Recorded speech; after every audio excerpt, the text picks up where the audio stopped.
Welcome back, everybody. I hope you enjoyed that trip as much as I did, because that has to have been one of my favorite trips of all time to the beautiful, beautiful country of Italy, Puglia specifically.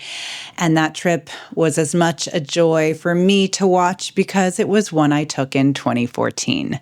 That is a lot of old photos that I found in doing my NAS video, pulling up all of my old hard drives and being like, oh my gosh, I love revisiting old work. The big reveal here is that that was taken with the camera that changed it all for me. The original Sony A7, which I believe came out in 2012 or 2013.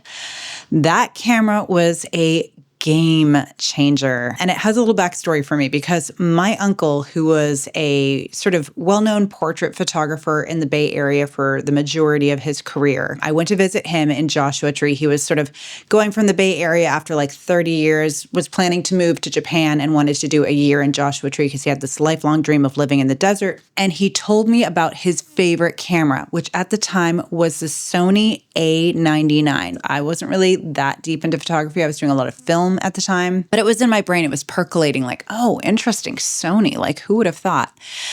And then the A7 was announced. And I remember vividly, I was living in Brooklyn. I had started dating my husband already at the time, who was a diehard Nikonian.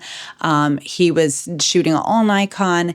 And I went and did the crazy thing of buying what was at the time a very expensive camera. I mean, nowadays everything is expensive, but I think it was like $1,700 at the time. It was awesome because it was like the first time everyone's like, you can adapt lenses from other cameras onto this camera. It was just so cool and like sci-fi in many ways. And I came home and my husband was like, a Sony? Like, you spent all this money on a Sony?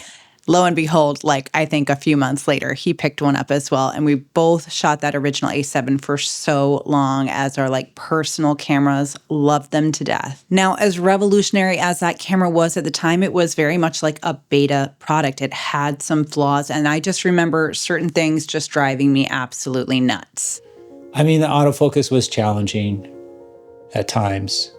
I was using it for travel. When we travel for the most part, personal, walking around New York, those sort of things. So it was totally fine. Yeah. But if you're trying to capture anything fast or someone that was moving, you know, or their expressions were changing a lot and that was tough. But yeah, for landscape or just in general environmental, it was fine. Yeah. Yeah. Yeah. For me, the thing that was absolutely the most egregious was the battery life. I think I had like 12 backup batteries that I would carry. They're very small, and I just had to bring them everywhere because it would just chew through batteries so quickly. And I remember having this color cast issue. Sony was for a long time known for not having the best color science. They've really improved that now. I don't even have any issues with their color science now, but I had an issue with some of the green casts and magenta casts. I just didn't like the quality of the blues and all that. And this was before I was deep into a raw processing workflow. But now with all the advancements in like our editing software, DxO, Lightroom, Capture One, these files are incredible. I could not believe when I pulled these into DxO Photolab how sharp the images were and how well they held up. I will say there was definitely a noticeable comparative to modern sensors, a little less dynamic range, but I mean a little. And that actually made me really enjoy editing the files because I was having to do a bit more dodge and burn than I would ever do. I never do that on any of my modern sensors. I just don't have to. I can just pull the highlight slider down or the shadow up and get my dynamic range back. With these files, I was doing a fair amount more on the sort of spot editing, and not heavily, just particularly on highlights. It really blows the highlights faster than anything. You can recover the shadows per usual with a lot of these older cameras. I was really impressed with how beautifully these photos came out. And in fact, like they're sharper than some of my modern cameras now. I don't know, because it did have a low pass filter on this original A1. It's with the AR series that they came out with, A7R, A7R2, that they took the low pass filter off.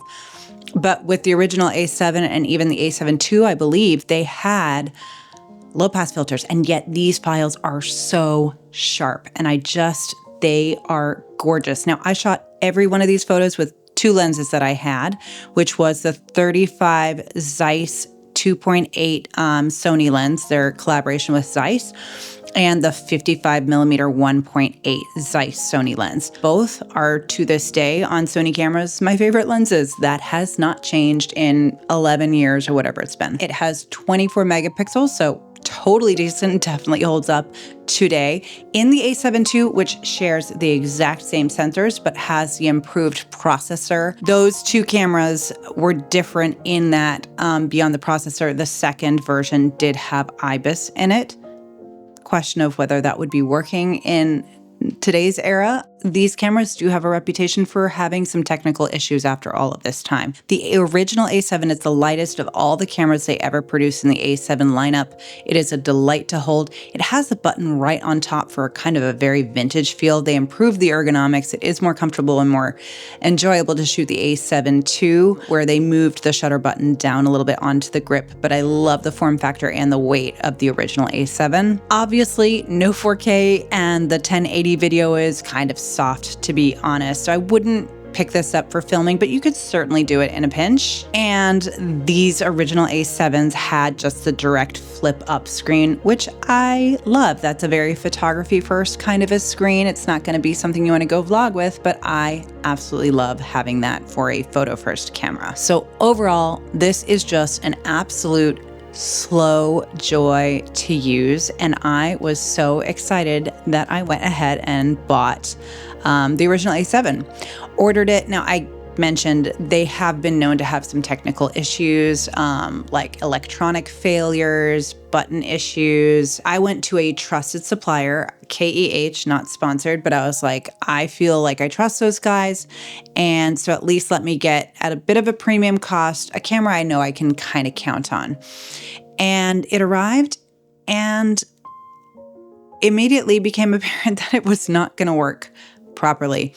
The camera was stuck in program mode, and no matter what I did with the PSAM dial, it wouldn't switch out. I couldn't go to aperture priority, shutter priority, manual, etc. So it was stuck in program mode, and I was so disappointed. And I was like, if I can't get a good model from KEH, then I think this is maybe a sign. So I sent it back. They were lovely, totally no questions asked. They took the return, and I sat on this for like 2 weeks, which is why this video has not come up sooner. But I am a masochist, and I just loved that camera so much that I want to shoot it again. So I have ordered a Sony A7 Mark II in hopes that I have better luck with that one.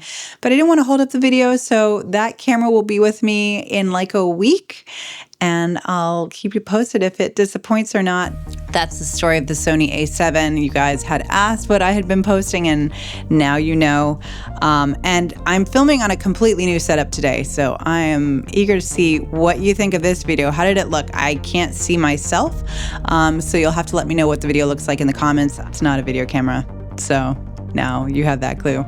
I love you guys. I hope you're well. Get out there, shoot, and I will see you in the next video. Bye.